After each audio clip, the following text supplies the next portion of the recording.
In his final book of the Consolation of Philosophy, Boethius asked the question, if God knows the future, can we really have free will?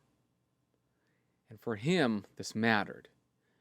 He was about to die for loving justice and hating injustice. So did his pursuit of virtue that was about to lead to his death matter? Was it genuinely his choice, or did he have no role to play? I've just finished a number of weeks podcasting through Boethius with my friend Dr. Matthew Hoskin, and as I came to this final part of the Consolation, I realized what I found in Boethius was one of the best articulations of not only this problem, but also a plausible solution to the problem as well. So if you watch this video, I'm going to walk through Boethius' specific argument on God's foreknowledge, knowing the future, and whether or not our acts are free, despite the fact that God knows everything. Spoiler alert. Boethius thinks that God both knows everything and we also have free will.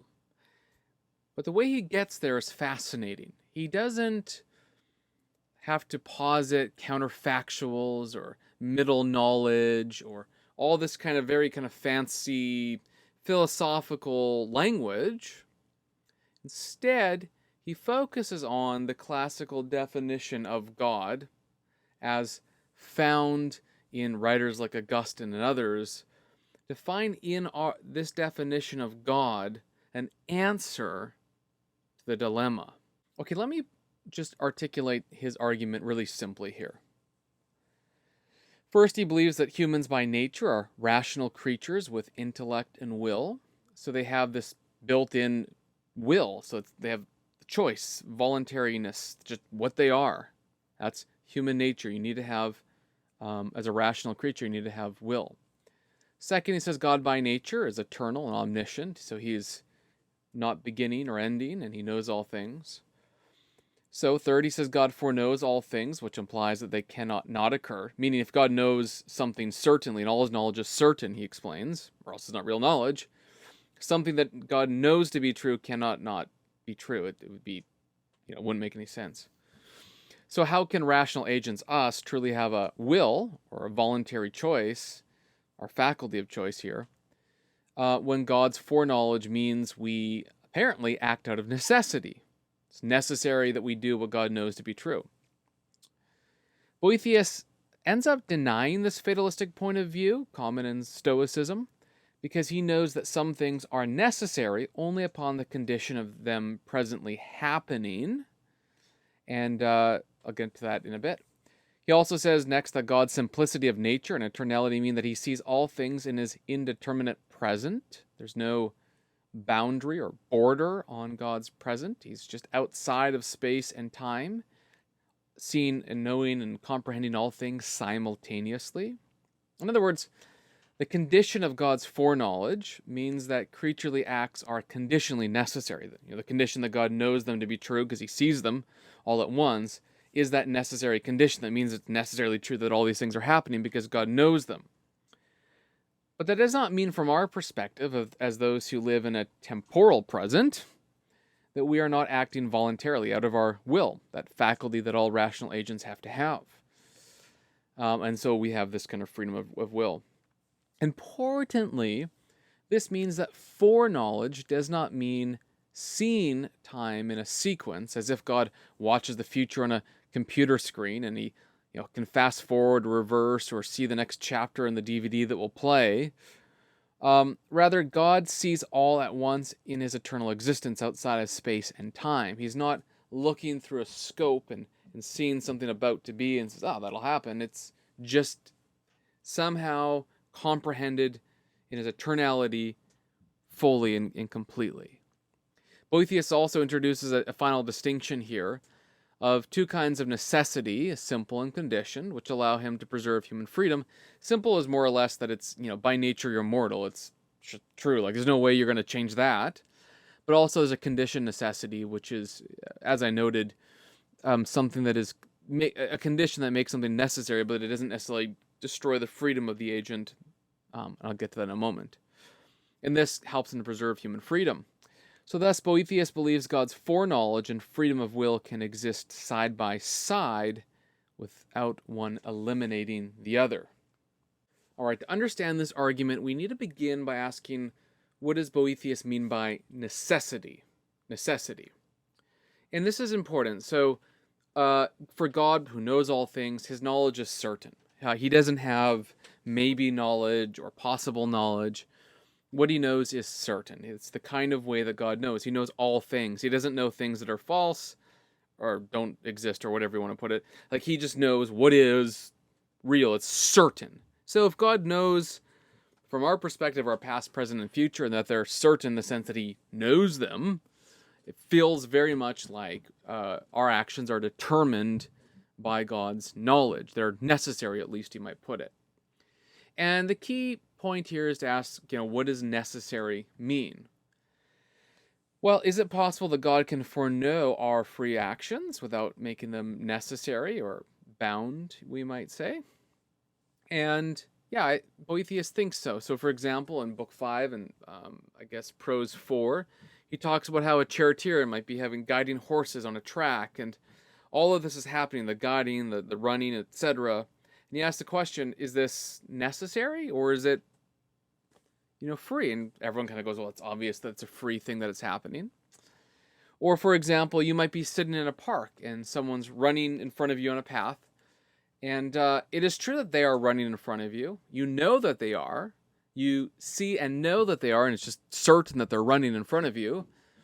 So it's necessarily true that they're running. There's a conditional necessity. You've seen them. You know for certain that they're running. And it's necessary. But from their perspective, they chose to run. Your knowledge, your true knowledge of them running, doesn't necessitate that they're there. So this is what Boethius calls conditional necessity. And it's really helpful because it helps him to affirm the freedom of will, which, there's a bit to it. It's like the freedom to act according to nature, but practically speaking for him, it's something similar to the power of contrary choice. So for example, in Book 5, Prose 6, he says about events, actions, before they happen, they might not have happened, meaning that an agent, hypothetically could have done A or B or C, but they chose one of these things. So there's this power of contrary choice.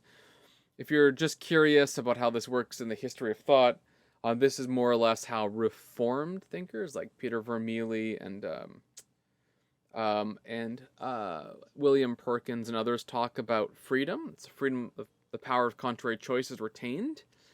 Obviously, there is some necessity, as Boethius maintains. You're mortal, you're going to die. You can't fly, you don't have wings like a bird. So there is many forms of necessity that Boethius is granting. And I probably should just note at one point, I can note here, that he obviously means that God can do miracles and change things. He's not denying that at all. He's talking merely about one aspect of God's knowledge, which is his foreknowledge. Okay, so here's where the pivot to God's nature and knowledge comes in. So Boethius says, okay, that's what necessity is. You just realize there's different kinds of necessity. Some are natural and so on. Well, he hasn't said that yet, but he will. Now we kind of get into this question of, what does it mean to know that someone's walking or that a charioteer team is running? Our knowledge, makes it conditionally necessary in the present. What does it mean for God? What kind of knowledge does he have? What kind of nature does he have? And here's where Boethius, I think, by a stroke of genius, doesn't try to invent anything new, but merely reflect on who it is that God is. Let me read to you this quote, or two, or three in a row, that I find to be rather brilliant. God is eternal. Therefore, let us consider what is eternity. For this makes plain to us both the divine nature and the divine knowledge. Eternity, then, is the whole, simultaneous, and perfect possession of boundless life. It's maybe more literally indeterminate life, which becomes clearer by comparison with temporal things. So by contrast with temporal things, whatever lives in time does not simultaneously comprehend and embrace the whole space of its life, though it be infinite, but it possesses the future not yet, the past no longer. What he's getting at is, we always live in our present. The past is behind us. The future is like a rope we're pulling towards us. But once it's here, it's gone in the past. The present's, you see it, it's gone. There's just the way we exist is linear. It's, even if it's infinite, it's still temporal in the way that we experience sequence. Even if you consider living in deep time or something like that. Distinguishing then further what it means to be created and uncreated, so us and God, further Boethius writes, since then every judgment comprehends those things subject to it according to its own nature, and God has an always eternal and present nature, then his knowledge too, surpassing all movement of time, is permanent in the simplicity of his present, and embracing all the infinite spaces of the future and the past, considers them in a simple act of knowledge, as though they were now going on. So if you should wish to consider his foreknowledge, by which he discerns all things, you will more rightly judge it to be not foreknowledge, as it were the future, but knowledge of a never-passing instant. So this is a pretty profound point. The word foreknowledge for us means that we live in a linear sequence and we predict or look forward. So it's like, next Tuesday at 3:22 p.m. this certainly will happen, and it becomes sort of necessary and fatalistic. But because God is just simultaneously comprehends all that is indeterminately in his eternal life, it's as if he's seen everything at once, namely like we would see someone walking down a path in a park, but God sees that for all things whatsoever, given his infinite, indeterminate eternity. And so the kind of nature that he is, simple, eternal, and the kind of knowledge that he has, the sort of universal, simultaneous, present knowledge, means that God, the necessity that is, we might say, caused by God's foreknowledge, is a necessity that is more approximated to us sitting on a bench watching someone walk, and therefore it's true and certain and then necessary conditionally for that reason, but not like us predicting what's going to happen next Tuesday, and it necessarily must happen in a fatalistic way. Point is, let me read another quote. So then the divine perception looking down on all things does not disturb at all the quality of things that are present indeed to him, but future with reference to imposed conditions of time. So future for us, present for him.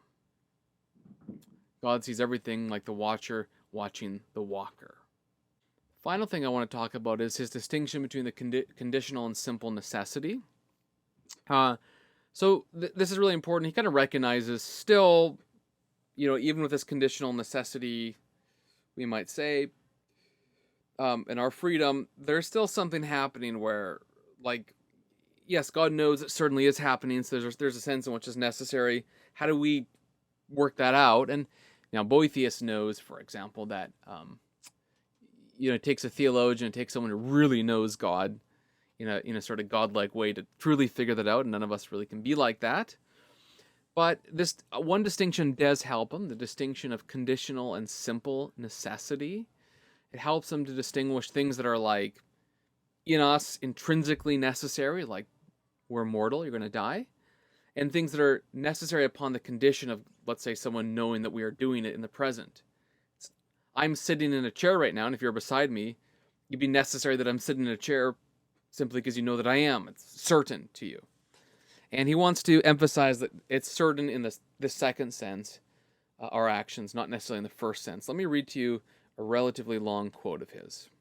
I shall say and answer that the same future event, when it's related to divine knowledge, is necessary, but when it is considered in its own nature, it seems to be utterly and absolutely free.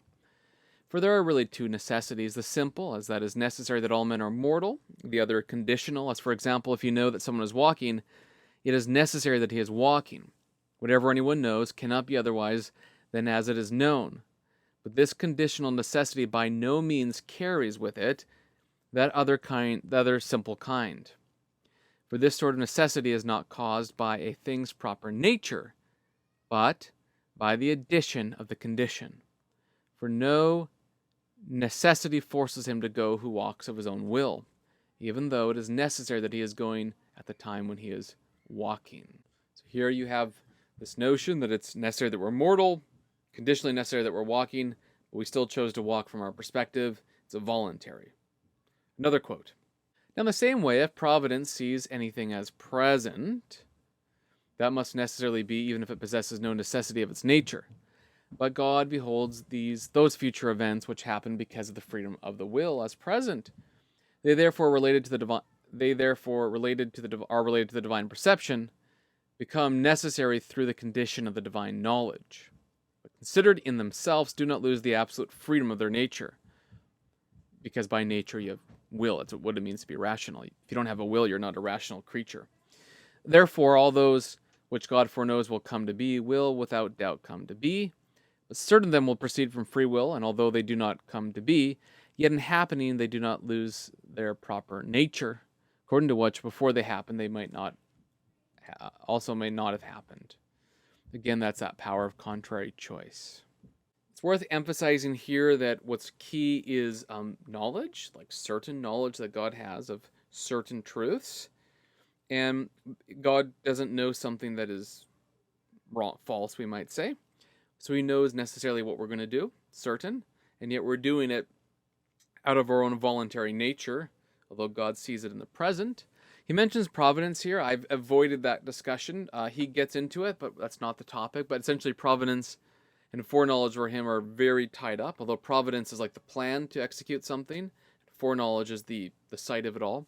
Both of them exist in this eternal simplicity that God is.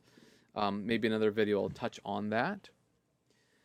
So in summary, Boethius says, look, the fact that God knows everything doesn't, yes, it makes it necessary at one level, but not in every single way. And we still have our freedom that is necessary because our nature is, by definition, of intellect and will. We have to be able to choose according to our nature. That's just what it means to be human. And so he says, look, if God were like us, like Zeus in heaven, and he saw the future in some scrying pool, let's say, then it would make more sense that the future would be certain because it's going to happen in the future.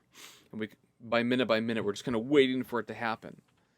But actually, since God is eternally simple and he lives in this eternal life, that all things are comprehended simultaneously at once with him, it's more necessary in the sense that God sees us acting. In insofar as he sees us acting, that condition of his true knowledge of what we're doing makes it necessary, that conditional necessity. But in and of ourselves, we're still acting according to our nature. Human nature is one of intellect and will. We're still acting according to our will, our voluntary choice, we might say. Voluntary means of the will. This is the freedom of the will idea. And we could have done otherwise. Just legitimately, you could have had ice cream, you could have had yogurt, you could have had a hamburger. You choose. It's really not a robot that is programmed to do it. You have the faculty of will so that you can choose. God made you that way. And this is more or less how Boethius resolves the question of God's foreknowledge and our freedom. He thinks that both can work based on the nature that God is and the nature that we are. It's an ontological argument, therefore not an epistemological argument. It doesn't posit counterfactuals, nor does it posit middle knowledge or any of that kind of more big picture theory of plausible structures, but simply posits that God is as Christians have said he is through the centuries. Whether or not you find that persuasive, I don't know. But I will say that the field of philosophy or wisdom or natural theology, whatever you want to call it, deals with plausibilities, and there might be room for disagreement. There might be room for further advancement in the argument. But at the end of the day, this is one satisfying classical explanation for how God can know everything, and yet we still remain free in our choices. Like and subscribe if you enjoyed this video, and watch this other one that's above my shoulder now.